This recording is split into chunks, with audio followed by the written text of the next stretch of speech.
Hello everybody, Ed0626 here, bringing you some Battlefield 5 talk and some gameplay. But before that, I'm uploading this on Memorial Day, so while you're out barbecuing and having a good time, also remember that the men and women who passed on protecting our country, which is the United States of America, and let them not be forgotten. And to those of you still serving, thank you for your service to the country. Now, without further ado, let's talk about something I've been wanting to make a video about for some time. I just never really had the time to do it. I was actually going to upload this last week, but due to the whole debacle of heroes versus villains in Star Wars Battlefront 2, this got pushed back to today. So, let's talk about the Battlefield 5 live service, or DLC live service, free DLC live service that this game was supposed to have. Now, upon the reveal and the fact that there would be no premium pass announced and everything, all the DLC would be free, I was excited. I was looking forward to seeing what they could do, but I was worried about how much content they were going to offer us per drop. Obviously, I wouldn't be making this video right now if the content was, on time, well done, yada yada yada. One of the first things I thought about as the honeymoon phase of that announcement wore off was Star Wars Battlefront 2 and how poorly their free live service was being done because of all the changes that they had to make to the game to fix the fuck up that was the battle pack system. So now when that fuck up got changed, everything got a little bit better. Now content's been dropping relatively in a decently timed manner. I'd say when Geonosis dropped, that's when things were starting to change for the better. Of course, when Star Wars Battlefront 2 got released, they had some content that was coming out during the winter and in the spring, but that content wasn't enough to set the world on fire. I personally think that prior to the Clone Wars updates, that the Han Solo update was probably the most pointless update of the bunch, and of course the Last Jedi was to capitalize on the movie, which I understand, but the Han Solo DLC was just one map that was made for one mode that barely anyone plays to begin with, and a reskin or a redo map that was from the first Battlefront in 2015. So that's where I stand on that. I didn't want the game to suffer from the same fate, or I didn't want Battlefield 5 up to that point to suffer from the same fate, but lo and behold, here we are with only one map dropped in this entire ordeal, that is the live service, or the free DLC live service. Now, before anyone is up in arms about what I'm saying, yes, I know that there's supposed to be some sort of Greek map theme coming this week, I believe,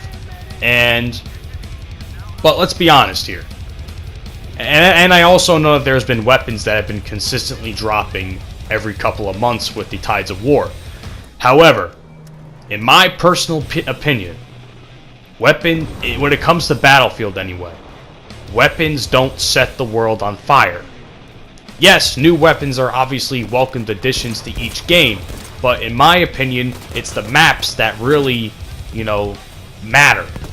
And unfortunately, we've only gotten one map in this entire time, which is unfortunate. And that map released around December, January time. So we've gone a full 5-6 months without having a map dropping in this game, which was Panzerstorm. And some of you may like Panzerstorm, some of you may not like it.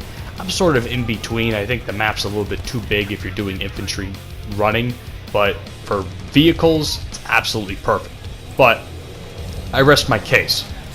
The point I'm trying to make is this game's live service was completely fucked by the fact that, and it suffered the exact same fate as Battlefront 2, when they had to literally fix the game upon launch. Now, of course, Battlefront 2 was a little bit different. They had to fix their game about 6 months in, roughly. give or take. And that pushed any sort of content that was planned back. And it's unfortunate. It is unfortunate, and it's sad.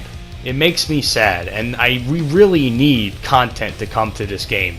If this is a model that gamers or that gaming companies and developers are going to move with going forward, especially for AAA titles like, you know, Battlefield, Battlefront, hell, some people are clamoring for Call of Duty to do this because we all know the Battle Pass system in Black Ops 4 was probably one of the worst things they've ever done in a very long time. I honestly wish that things would just be done in a timely manner, and obviously it would be done in a timely manner if games weren't complete and utter fucking garbage to begin with, where developers have to fix everything about this game in order to even think about releasing content. Now I'm hoping come the summer, the later summer into the fall, this whole delayed map content dropping will be no more. Obviously we're getting 2 new Greek-focused maps in World War II, which, you know, that sounds okay. I mean, the Greek aspect of World War II I actually recently just learned about in my most recent history class before I graduated, so I'm a little bit interested in see what's going to bring, but all in all, it's not a theater of war I'm too keen about learning about. I honestly still think the Russian maps are the maps they should be focusing on making, although after the Greek maps drop, it seems as though that they're moving straight into the Asian theater of war, which is Japan, China, the islands, the whole Pacific, basically.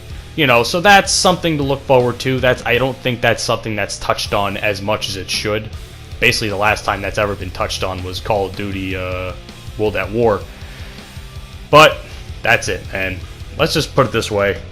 I hope now that Battlefield 5's content's going to drop a lot more frequently in terms of maps. Like I said, they've been doing weapons since the game came out, but weapons don't set the world on fire, and most of the weapons I don't even use because they're just not that great for my playstyle.